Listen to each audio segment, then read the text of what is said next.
गिरिनन्दिनि नन्दितमेदिनि विश्वविनोदिनि नन्दिनुते गिरिवरविन्दशिरोधिनि वासिनि विष्णुविलासिनि जिष्णुनुते भगवति हेशितिकण्ठे कुटुम्बिनि भूरि कुटुम्बिनि भूरि कृते जय जय हे महिषासुरमर्दिनि रम्यकपर्दिनि शैलसुते महारम्यकपर्दिनि शैलसुते।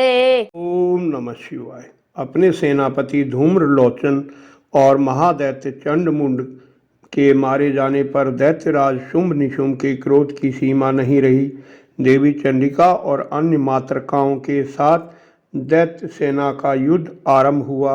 युद्ध से पूर्व देवी ने दूत भेजकर दैत्यों को समझाने का प्रयास भी किया। दूत बनकर कौन गया? आप उनके बारे में ऐसा करने की बात सोच भी नहीं सकते। श्री दुर्गा सप्तशती के अध्याय 8 और 9 में वर्णित जानकारी की ये वीडियो पूरी देखिए। कृपया मेरी त्रुटियों को क्षमा कर भक्ति रस का अमृत पान करें। ध्यान। मैं अणिमा आदि सिद्धिमयी किरणों से आवृत भवानी का ध्यान करता हूँ। उनके शरीर का रंग लाल है, नेत्रों में करुणा लहरा रही है तथा हाथों में पाश, अंकुश, बाण और धनुष शोभा पाते हैं। ऋषि कहते हैं, चंड और मुंड दैत्यों के मारे जाने पर और बहुत बड़ी सेना का सफाया हो जाने पर दैत्यों के प्रतापी राजा शुंभ को बड़ा क्रोध हुआ और उसने दैत्यों की संपूर्ण सेना को युद्ध के लिए कूच करने की आज्ञा दी। वह बोला, आज उदायुध नाम के 86 दैत्य सेनापति अपनी सेनाओं के साथ युद्ध के लिए प्रस्थान करें। कंबु नाम वाले दैत्यों के 84 सेना नायक अपनी वाहिनी के साथ यात्रा करें। 50 कोटि वीर्य कुल के और 100 धौम कुल के असुर सेनापति सेना के साथ कूच करें। कालक, दोहरद, मौर्य और काल के असुर भी युद्ध के लिए चलें। इस प्रकार दैत्यराज शुंभ बड़ी भारी सेना के साथ युद्ध के लिए पहुंचा। अत्यंत भयंकर दैत्य सेना आती देख देवी चंडिका ने अपने धनुष की टंकार से पृथ्वी और आकाश के बीच का सारा भाग गुंजा दिया। राजन, देवी के सिंह ने भी जोर जोर से दहाड़ना आरंभ कर दिया। अंबिका ने घंटे के शब्द से उस ध्वनि को और बढ़ा दिया। संपूर्ण दिशाएं गूंज उठी। उस भयंकर शब्द से काली ने अपने विकराल मुख को और बढ़ा लिया। दैत्यों की विशाल सेना ने चंडिका, सिंह और काली देवी को क्रोधपूर्वक घेर लिया। राजन, इसी बीच ब्रह्मा, शिव, कार्तिकेय, विष्णु तथा इंद्र आदि देवताओं की शक्तियाँ जो अत्यंत बल और पराक्रम से संपन्न थीं, उनके शरीरों से निकलकर उन्हीं के रूप, वेशभूषा और वाहन जैसे साधनों से संपन्न हो चंडिका देवी के पास आ गईं। इसके बाद शक्तियों से घिरे हुए महादेव जी ने चंडिका से कहा, मेरी प्रसन्नता के लिए तुम शीघ्र ही इन असुरों का संहार करो। तब देवी के शरीर से अत्यंत भयानक और परम उग्र चंडिका की शक्ति प्रकट हुई, जो सैकड़ों गीदड़ियों की भांति आवाज करने वाली थी। उन अपराजिता देवी ने महादेव जी से कहा, भगवान, आप शुंभ निशुंभ के पास दूत बनकर जाइए और उन गर्वीले दानवों से युद्ध के लिए उपस्थित अन्य दानवों से भी संदेश दीजिए कि दैत्यों, यदि तुम जीवित रहना चाहते हो तो पाताल को लौट जाओ, इंद्र को त्रिलोकी का राज्य मिल जाए और देवता यज्ञ भाग का उपभोग करें। यदि बल के घमंड में तुम युद्ध की ही इच्छा रखते हो तो आओ, मेरी शिवाएं योगनियाँ तुम्हारे कच्चे मांस से तृप्त हों। उन देवी ने भगवान शिव को दूत बनाकर भेजा था, इसलिए वे शिवदूती कहलाईं। वे महादैत्य भी भगवान शिव के मुंह से देवी के वचन सुनकर क्रोध में भरकर देवी कात्यायनी की ओर बढ़े। देवी ने खेल खेल में धनुष की टंकार की और उससे छोड़े गए बाणों द्वारा दैत्यों के चलाए बाण, शूल, शक्ति और फरसों को काट डाला।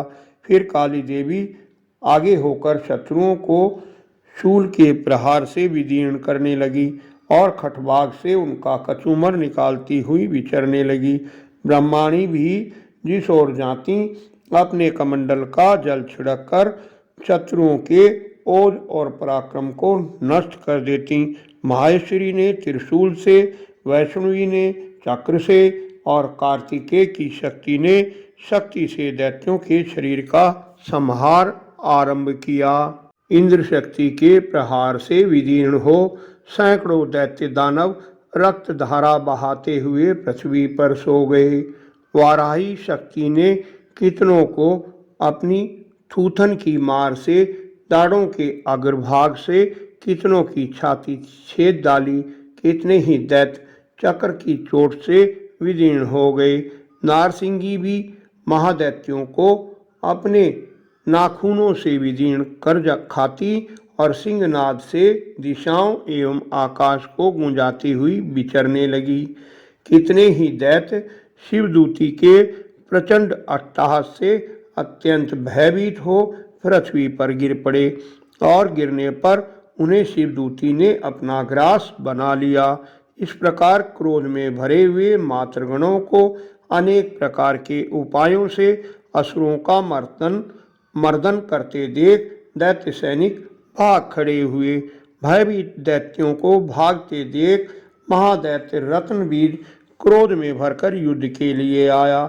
उसके शरीर से जब रक्त की बूंद पृथ्वी पर गिरती तब उसी के समान शक्तिशाली एक दूसरा महादैत्य पृथ्वी पर पैदा हो जाता।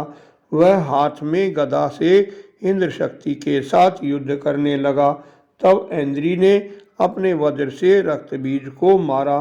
वज्र से घायल रक्तबीज के शरीर से बहुत सा रक्त चूने लगा, जिससे उसी के समान रूप पराक्रम वाले योद्धा उत्पन्न होने लगे। जितनी बूंदें गिरी उतने ही दैत्य उत्पन्न हो गए। वे भी मातृगणों के साथ युद्ध करने लगे। पुनः वज्र के प्रहार से उसका मस्तक घायल हुआ। रक्त बहने से हजारों पुरुष उत्पन्न हो गए। वैष्णवी ने रक्तबीज पर चक्र का प्रहार किया तथा इंद्री ने दैत्य सेनापति को गदा से चोट पहुंचाई। घायल होने पर रक्त बहने से उसी के बराबर आकार वाले हजारों दैत्य प्रकट हो गए। उनके द्वारा संपूर्ण जगत व्याप्त हो गया। कौमारी ने शक्ति से, बाराही ने खड्ग से और माहेश्वरी ने त्रिशूल से रक्तबीज को घायल किया।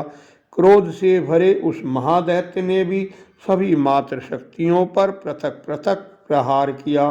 रक्तबीज के रक्त से प्रकट होते हजारों महादैत्यों को देखकर देवताओं को बड़ा भय हुआ। देवताओं को उदास देखकर चंडिका ने शीघ्रता से काली से कहा, चामुंडे, तुम अपना मुख और फैलाओ। तेरे शस्त्रपात से गिरने वाला रक्त बिंदुओं तथा उनसे उत्पन्न होने वाले महादैत्यों को तुम अपने इस उतावले मुख से खा जाओ। इस प्रकार रक्त से उत्पन्न महादैत्यों का भक्षण करती हुई तुम विचरती रहो। ऐसा करने से दैत्य का सारा रक्त क्षीण हो जाने पर वह स्वयं भी नष्ट हो जाएगा। उन भयंकर महादैत्यों को जब तुम खा जाओगी तो दूसरे नए दैत्य उत्पन्न नहीं हो सकेंगे। काली से यूं कहकर चंडिका ने शूल से रक्तबीज को मारा। काली ने अपने मुख में उसका रक्त ले लिया।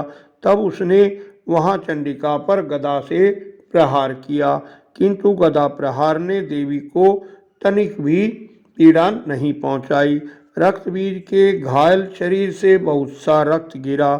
ज्यों ही रक्त गिरा चामुंडा ने अपने मुख में ले लिया। रक्त गिरने से काली के मुख में जो दैत्य उत्पन्न हुए उन्हें भी वह चट कर गई और उसने रक्तबीज का रक्त भी पी लिया। तब देवी ने रक्तबीज को वज्र, बाण, खड्ग आदि से मार डाला। राजन, इस प्रकार शस्त्रों से आहत एवं रक्तहीन महादैत्य रक्तबीज पृथ्वी पर गिर पड़ा। नरेश्वर, इससे देवताओं को अनुपम हर्ष की प्राप्ति हुई और मातृगण उन असुरों के रक्तपान के मद से उद्धृत सा होकर नृत्य करने लगा। 9वां अध्याय ध्यान मैं अर्धनारीश्वर श्री विग्रह की निरंतर शरण लेता हूँ। उनका वर्ण बंदूक पुष्प और सुवर्ण के समान रक्तपीत मिश्रित है। वह अपनी भुजाओं में सुंदर अक्षमाला, पाश, अंकुश और वरद मुद्रा धारण करता है। अर्धचंद्र उनका आभूषण है तथा वह 3 नेत्रों से सुशोभित है। राजा ने कहा, भगवान आपने रक्त बीज के वध से संबंधित देवी चरित्र का अद्भुत महात्म मुझे बतलाया। अब रक्त बीज के मारे जाने पर अत्यंत क्रोध से भरे शुंभ और निशुंभ ने, जो ऋषि कहते हैं, राजन, युद्ध में रक्त बीज के मारे जाने पर शुंभ निशुंभ के क्रोध की सीमा ना रही। अपनी विशाल सेना इस प्रकार मारी जाती देख निशुंभ देवी की ओर दौड़ा। उसके साथ असुरों की प्रधान सेना थी। उसके आगे पीछे तथा पार्श्व भाग में बड़े बड़े असुर थे, जो क्रोध से ओठ चबाते हुए देवी को मार डालने के लिए आए। शुंभ भी अपनी सेना के साथ मातृगणों से युद्ध करके क्रोधवश चंडिका को मारने के लिए आ पहुंचा। तब देवी के साथ शुंभ और निशुंभ का घोर संग्राम छिड़ गया। वे दोनों दैत्य मेघों के समान बाणों की भयंकर वृष्टि कर रहे थे। उन दोनों के चलाए हुए बाणों को चंडिका ने अपने बाण समूह से काट डाला और शस्त्र समूहों से वर्षा करके उन दोनों दैत्यपतियों के अंगों में चोट पहुंचाई। निशुंभ ने तीखी तलवार और चमकती ढाल लेकर देवी के श्रेष्ठ वाहन सिंह के मस्तक पर प्रहार किया। अपने वाहन पर चोट पहुंचने पर देवी ने सुरप्र नाम के बाण से निशुंभ की श्रेष्ठ तलवार तुरंत ही काट डाली और उसकी 8 चांद वाली ढाल भी खंड खंड कर दी। ढाल तलवार कट जाने पर असुर ने शक्ति चलाई। देवी ने चक्र से उसके भी 2 टुकड़े कर दिए। अब तो क्रोध से जल उठे निशुंभ ने देवी को मारने के लिए शूल उठाया। समीप आने पर देवी ने मुक्के से मारकर उसे चूर्ण कर दिया। दैत्य ने गदा घुमाकर देवी पर चलाई, परंतु वह भी देवी के त्रिशूल से कटकर भस्म हो गई। तब दैत्यराज निशुंभ फरसा लेकर आता दिखा तो देवी ने बाण समूह से घायल कर धरती पर सुला दिया। अपने पराक्रमी भाई निशुंभ के धराशायी हो जाने पर शुंभ को बड़ा क्रोध हुआ और वह अंबिका का वध करने के लिए आगे बढ़ा। रथ पर बैठे बैठे ही वह उत्तम आयुधों से सुशोभित बड़ी बड़ी 8 भुजाओं से समूचे आकाश को ढककर अद्भुत शोभा पाने लगा। उसे आते देख देवी ने शंख बजाया और धनुष की प्रत्यंचा का दुसह शब्द किया। साथ ही दैत्य सैनिकों के तेज को नष्ट करने वाले अपने घंटे के शब्द से संपूर्ण दिशाओं को व्याप्त कर दिया।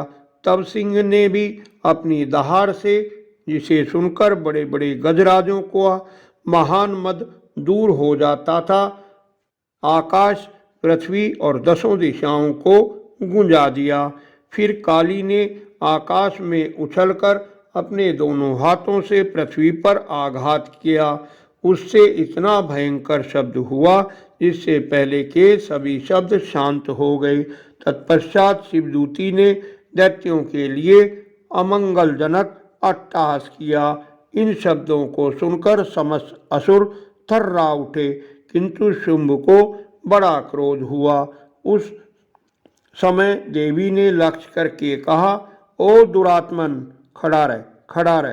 तभी आकाश में खड़े देवता बोल उठे, जय हो, जय हो। शुंभ ने वहां आकर ज्वालाओं से युक्त अत्यंत भयानक शक्ति चलाई। अग्निमय पर्वत के समान आती हुई उस शक्ति को देवी ने लुके से दूर हटा दिया। उस समय शुंभ के सिंहनाद से तीनों लोक गूंज उठे। राजन, उसकी प्रतिध्वनि से वज्रपात के समान भयानक शब्द हुआ, जिसने अन्य सब शब्दों को जीत लिया। शुंभ के चलाए बाणों के ने देवी और देवी के चलाए बाणों ने शुंभ के बाणों के हजारों सैकड़ों टुकड़े कर दिए। तब क्रोध में भरी हुई चंडिका ने शुंभ को शूल से मारा। उसके आघात से मूर्छित हो शुंभ पृथ्वी पर गिर पड़ा। इतने में ही निशुंभ को चेतना हुई और उसने धनुष बाण लेकर बाणों द्वारा देवी, काली और सिंह को घायल कर दिया। फिर उस दैत्यराज ने 10,000 बाहें बनाकर चक्रों के प्रहार से चंडिका को आच्छादित कर दिया। तब दुर्गम पीड़ा का नाश करने वाली भगवती दुर्गा ने कुपित होकर अपने बाणों से उन चक्रों को तथा बाणों को काट गिराया। यह देख निशुंभ दैत्य सेना के साथ चंडिका का वध करने के लिए बड़े वेग से हाथ में गदा लेकर दौड़ा। उसके आते ही देवी ने तीखी धार वाली तलवार से उसकी गदा को शीघ्र ही काट डाला। तब उसने शूल हाथ में लिया। देवताओं को पीड़ा देने वाले निशुंभ को शूल हाथ में लिए आता देख चंडिका ने वेग से चलाए हुए अपने शूल से उसकी छाती छेद डाली। शूल से विदूर्ण हो जाने पर उसकी छाती से एक दूसरा महाबली पुरुष खड़ी रह कहता हुआ निकला।